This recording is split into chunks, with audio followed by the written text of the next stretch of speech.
محمد حلال الی یوم القیامہ وحرام محمد حرام الی یوم القیامہ. جس چیز کو محمد نے حرام کیا وہ قیامت تک حرام ہے، جس چیز کو محمد نے حلال کیا وہ قیامت تک حلال ہے. ایسا نہیں کہ زمانے کے گزرنے کے ساتھ ساتھ کتے کا گوشت حلال ہو جائے، نہیں، کیونکہ جس میں اللہ نے نقصان بتایا ہے اس میں تیرے لیے نقصان ہے، جس میں اللہ نے فائدہ بتایا ہے اس میں تیرے لیے فائدہ ہے.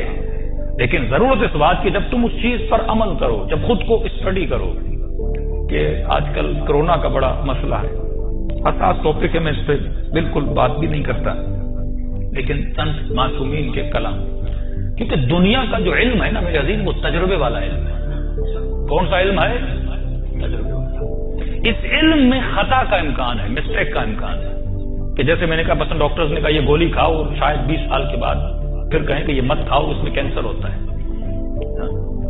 اب آپ سب کے چہروں پہ ماسک لگے، ہو سکتا ہے 6 مہینے کے بعد کے ماسک نہیں لگاؤ، مثلا ماسک ہی نقصان دیتا ہے، کیونکہ دنیا کو تو نہیں پتا نا. یہ ایک چیز اپلائی کرتے ہیں، آپ اس کو فالو کرتے ہیں، آگے جا کے کوئی اور چیز بتاتے ہیں. اسی لیے شیعت کا موقف تھا اگر علم لینا ہے اس سے لو جس میں خطا کا امکان نہ ہو، کیونکہ تمہارا جتنا بھی علم ہے یہ علم اکتسابی ہے، تو کسب کرتا ہے، اور کسبی علم میں خطا کا امکان ہے. اور میں نے کئی مجالس میں یہ چھوٹی سی دلیل دی تھی، جو علم کسبی نہیں ہوتا اس میں خطا نہیں ہوتی.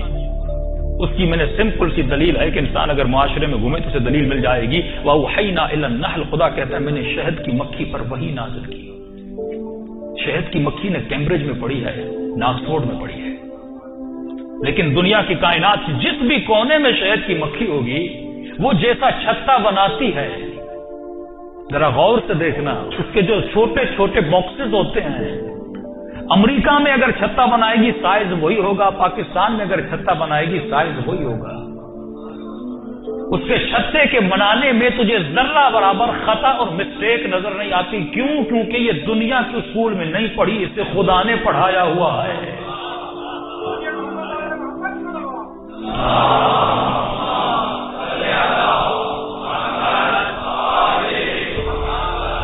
کیوں اس میں خطا کا امکان نہیں؟ مسلمان سوچے، کیونکہ اس پر اللہ نے وحی نازل کیا ہے. اس کا علم اکتسابی نہیں ہے، اس کا علم اللہ کی طرف سے عطا کر دیا گیا ہے. تو یہ تو ثابت ہوا جو علم بندگان خدا ہے اس میں خطا کا امکان ہے، لیکن جو علم خدا دیتا ہے اس میں خطا نہیں ہوتی. تو جس شہد کی مکھی کو خدا سکھا دے تو اس سے خطا ڈھونڈ نہیں سکتا، تو مصطفیٰ اور مرتضیٰ سے خطا کیسے ڈھونڈے گا؟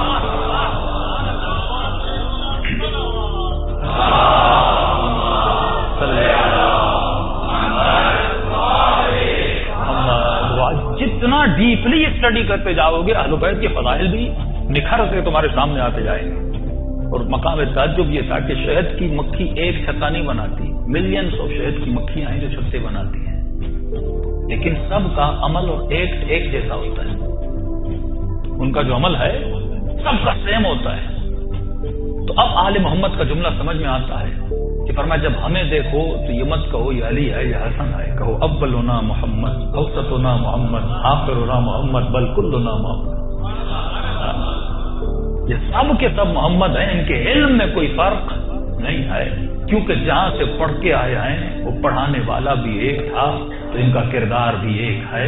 صلوات پڑھے محمد و آل محمد.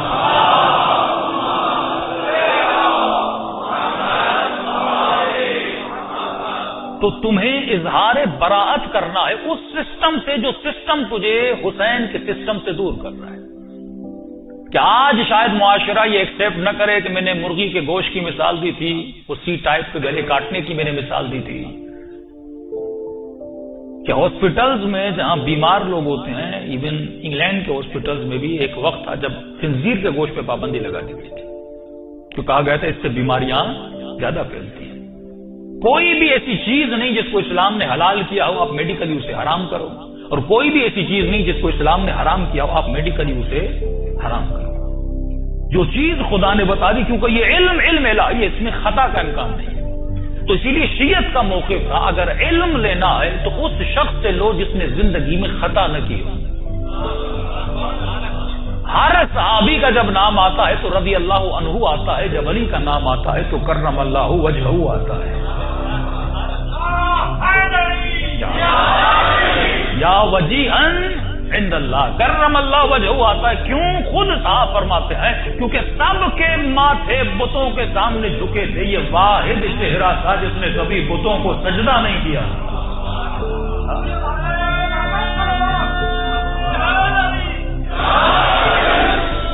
اور نبی فرما کر گئے تھے انا مدینۃ العلم وعلی بابھا، میں شہر علم ہوں، دروازہ کون ہے؟ علی ہے. اب دیکھو حدیث پڑھانے والے کو بھی عقل ہونی چاہیے. جس طرح نقل کر کے پیپر بندہ پاس کرے نا، کل میں نے ایک واقعہ بھی آپ کو سنایا نقل کا، جس نے سلونی کا دعویٰ کیا تھا. نقل میں کیا ہوتا ہے، آپ نقل کر کے پاس تو ہو جاؤ گے، نقل کر کے پاس ہو جاؤ گے اور ویکنسی خالی ہوگی، سفارش لگا کر کرسی پہ بیٹھ بھی جاؤ گے. لیکن جب پڑھانے کی باری آئے گی تو بندہ کبھی اس سے پوچھے گا، کبھی اس سے پوچھے گا، کبھی بیٹی سے پوچھے گا.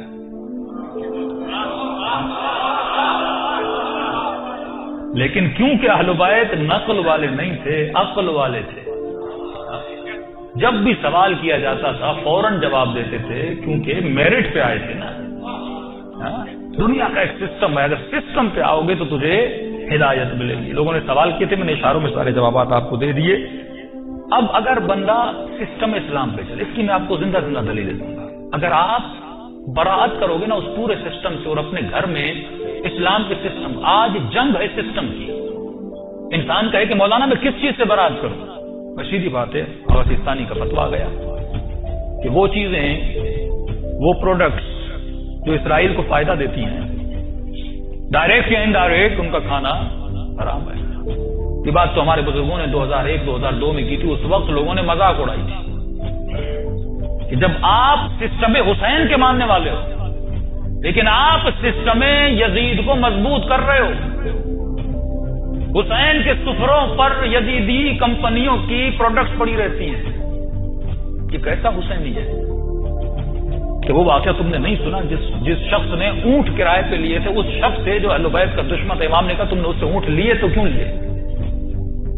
ایون ون پینی اگر تو سسٹم کو مدد کر رہا ہے، یہ شایعات بایعات سند خبر میں بتا چکا، تو سسٹم میں فائنینشیلی اس کو سپورٹ کر. اب دشمن کرتا کیا ہے؟ دشمن بڑی ٹیکنک سے آپ کے سامنے آتا ہے اور کھیلتا ہے. کیا کرتا ہے؟ فار ایگزامپل پاکستان میں آیا Coca Cola, Pepsi, Nestle, Aquafina, مختلف کارخانے، یہ سارے یہودیوں کے کارخانے ہیں، بینیفیشریز ہیں یہودیوں کے.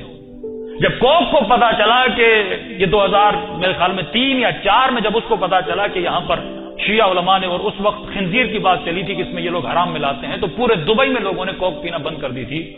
اس کے بعد انہوں نے کہا نہیں ہم نہیں ڈالتے. پھر ایک فتویٰ نکلا تھا، پھر مسلمان نہیں کہہ رہے تھے. پھر انہوں نے اپنی آفیشیل ویب سائٹ پہ اسٹیٹمنٹ دی تھی بھائی ہمارا اسرائیل سے کچھ لینا دینا نہیں ہے. چور کی داڑھی میں تنکا نا.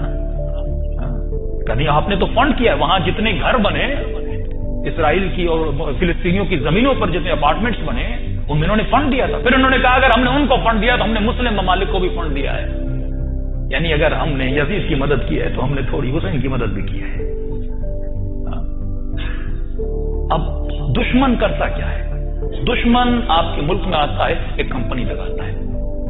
کمپنی بیس ہوتی ہے لوکل ورکرز کے بنیاد پر کہ نیسلے یا کمپنی لگائے گا، آپ کے پاکستان کے لوگوں کو جاب دے گا. جاب کیوں دے رہا ہے؟ اس کے پیچھے اس کی سوچ ہے. اس کو پتا ہے اگر میں 10,000 لوگوں کو جاب دوں گا اور کل اگر کوئی اس کمپنی کو بند کرنے یا اس کی پروڈکٹ کو یوز نہ کرنے کی بات کرے گا تو سب سے پہلے میرے دفاع میں یہی مسلمان نکلے گا. اسی لیے اسلام میں زیرہ خور اور کرایہ دار فوجی کبھی ہوا نہیں کرتے تھے. ایک بہت بڑا ٹاپک ہے. رسول خدا نے کبھی بھی تنخواہ دار فوج نہیں بنائی تھی، کیونکہ جو تنخواہ دار فوجی ہوگا اس کے لیے بیت المال بنانا پڑتا ہے، اور بیت المال بنانے کے لیے پھر لوگوں کا خون چوسنا پڑتا ہے. مولا علی جیسے آئے امام نے تنخواہ دار فوج کی چھٹی کر دی. اسلام میں تصور جہاد تھا کہ تو تنخواہ کی خاطر اللہ کی راہ میں نہ لڑو، اللہ کی خاطر اللہ کی راہ میں لڑو. تب جا کے تصور شہادت جا کے بنتا ہے. تو یہ ایسے بڑی آسانی سے آتے ہیں اور آپ کے ملک میں کمپنیاں لگاتے ہیں، لاکھوں لوگ اس کمپنی میں کام کرتے ہیں.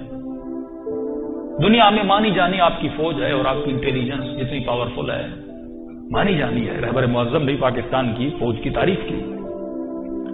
جس فوج نے، ہم کراچی کے رہنے والے اور جس کراچی کی گلی گلی اور کوچے کوچے میں ایک شرابی کے فوٹو لگے رہتے تھے، بت بنا ہوا تھا کراچی کا، کسی میں ضرورت نہیں تھی اس کے خلاف ہوئے. اور آج کراچی میں جاؤ اس کا اتنا بھی فوٹو نظر نہیں آتا، بند کر دیا. انٹیلیجنس نے بڑے طریقے سے اس کو سائڈ لائن کیا. لیکن پاکستان کا ایک چینل تھا جس نے اسٹیبلشمنٹ پاکستان کے سسٹم کے خلاف کام کیا، چاہ کر بھی ہمارے ادارے اس چینل کو بند نہیں کر سکے. پاور بتا رہا ہوں آپ کو، عوام کا پاور کیا ہوتا ہے. کیوں بند نہیں کر سکے؟ جس چینل میں ہزاروں لوگ نوکریوں اور جابس پر ہوں تو سسٹم بھی سوچ رہا تھا اگر چینل کو بند کروں گا تو لوگ مخالف بن جائیں گے نا، پھر ان ہزاروں لوگوں کو میں روزگار کیسے دوں گا. یہ وہی پالیسی ہے. وہ پہلے آپ کے ملک میں سسٹم بناتے ہیں، اس سسٹم میں آپ کے افراد کو ان کرتے ہیں. اب آپ کہیں گے مجھے نیسلے فار ایگزامپل یوز نہیں کرنا. اب کون سا گھر ہے جس میں نیسلے کا پانی نہ پیا جا رہا ہو، ایکوافینا کا پانی نہ پیا جا رہا ہو، میری ٹیبل پہ جو جوس آتا ہے وہ بھی نیسلے کا. عالم تعصب تو یہ ہے جو صابن میں اپنی باڈی پہ لگاتا ہوں وہ بھی ان کی کمپنی کا، میرے بال سے جو شیمپو دھوتا ہوں وہ بھی ان کی کمپنی کا. یہ وہ اسی سسٹم کی جکڑ ہے. حسین انہی زنجیروں سے تجھے آزاد کرنے آئے. سب سے بڑا مضبوطی ان کی اقتصاد پر کیوں ہے؟ کیونکہ جب تمہارا اقتصاد مضبوط نہیں ہوگا تم کبھی بھی دشمن کا مقابلہ نہیں کر سکتے. اب یہاں سب سے زیادہ کس کی ذمہ داری ہے؟ وہ شیعہ سرمایہ دار، وہ مسلم سرمایہ دار، وہ نبی کے قصیدے پڑھنے والا سرمایہ دار جو پاکستان میں ملینر ہے اور لاکھوں روپیے کما رہا ہے. وہ یہ سوچے کہ میں کون سا بزنس کر رہا ہوں. تم اپنے ملک میں ایک منرل واٹر کی کمپنی نہیں لگا سکتے، تم یہود کا کیا مقابلہ کرو گے؟ کیونکہ ویژن نہیں ہے میرا. الذی جمع مالہ وعددہ، مجھے صرف بزنس کرنا ہے لیکن اس بزنس میں جہاد نہیں کرنا. بزنس کرو لیکن ایسا بزنس جس میں جہاد ہو، جس میں اپنے ملک کو بھی مضبوط کرو اور یہودیت کی جڑوں کو بھی اپنے ملکوں سے کاٹ لو. اور جب ہم ایران کی بات کرتے تو کہتے ہیں مولانا ایرانی فنڈڈ ہے اور ایران کی تعریفیں کر رہے. جہاں حق ہے تو ہم تعریف کیوں نہ کریں؟ وہاں چلے جاؤ، انہوں نے اب ہر کمپنی اپنی بنائی ہے. تمہارے ملک میں چپس تک تم نہیں بنا سکتے، صابن تک تم نہیں بنا سکتے. یہی یورپ کا حال ہے، صرف پاکستان کا حال نہیں ہے. اب اٹلی چلے جائیے، فرانس چلے جائیے اور انہی کے مالوں میں ایک فرینچ کو کہیے مجھے ایک ایسا شیمپو دو جو فرینچ میڈ ہو، ڈھونڈ ڈھونڈ کے تھک جائے گا، نہیں ملے گا. پوری دنیا کو اکنومیکلی انہوں نے غلام بنایا ہے. اب مجھے کیا بنا رہا ہے؟ امام زمانہ کا سسٹم. اس طرح میں مولا کا سسٹم بناؤں گا. یہ جوان یونیورسٹی میں پڑھتا ہے، پوچھا جائے کیا پڑھتے کہ مولانا میں فیشن اینڈ ڈیزائننگ پڑھتا ہوں. ہاں بھائی، فیشن اینڈ ڈیزائننگ میں کیا ڈیزائن کرو گے؟ بےہودہ فوٹو لا کر دکھاتے ہیں مولانا مجھے سکھایا جاتا ہے اسکرٹ کیسے بنانی ہے، پھٹی ہوئی پینٹیں کیسے بنانی ہے، ایسے کپڑے کیسے بنانے ہیں جس میں اٹریکشن ہو، کیٹ واک پہ لڑکیاں چلیں لڑکے چلیں. یہ فیشن اینڈ ڈیزائننگ ہے. تو سوال یہ ہے کہ میں نے اسلامک فیشن اینڈ ڈیزائننگ کیوں نہیں بنایا؟ مجھے ہر شعبے میں ایک اسلامک شعبہ بنانا ہے نا. اگر اسلام ایک نظام کا نام ہے، اگر اسلام ایک کلچر کا نام ہے، اگر اسلام ایک سیولائزیشن کا نام ہے، اگر اسلام ایک تہذیب کا نام ہے تو میں نے اس تہذیب میں کتنا حق ادا کیا. تو پھر وہی بات ہے، یہ جوان جب کپڑے لینے جائے گا اسے مارکیٹ میں اگر اسی کے نظام کے کپڑے ملیں گے یہ وہی پہنے گا. یہ بچہ باپ سے ڈیمانڈ کرے گا کہ بابا مجھے وہ ٹی شرٹ لے کر دو جس میں سپر مین اور اسپائڈر مین کا فوٹو ہو. اور جب میں اسٹور میں جاؤں گا وہی چیزیں مجھے ملیں گی. مومن کی 5-6 سال کی بچی ہے، کپڑے دیکھو اس نے کیسے پہنے ہوئے ہیں، چھوٹے شورٹس پہنے ہوئے ہیں، باہیں کھلی ہوئی ہیں. کہ مولانا بھی بچی ہے. بھائی حیا تجھے بچپن سے سکھانا ہے، شرم تجھے بچپن سے سکھانا ہے. خاتون گھر میں خود کیسے کپڑے پہنتی، یہ بچی کس کو؟ بھائی ایسے تو نظام نہیں بنتا. 1 گھنٹے کی مجلس میں تو کچھ نہیں ہوتا. جب تک گھروں میں نظام اہل بیت، سوچ اہل بیت کو نافذ نہیں کرو گے. وہ نظام تو بڑے دھڑلے سے تمہارے ملک میں پوری دنیا میں کام کر رہا ہے، لیکن مسلمان کو کس چیز پہ لگا دیا کہ یہ اس کو کافر کہے، وہ اس کو کافر کہے، یہ آپس میں لڑ رہے ہیں. آپ سوچ کو تو دیکھو. آج اہل سنت کے جوان یہ سوچیں کہ تمہیں بارہا یہ بتایا جاتا ہے کہ مجلس بدعت، ماتم بدعت، نوحہ بدعت، ان کی مجلسوں میں جانا بدعت.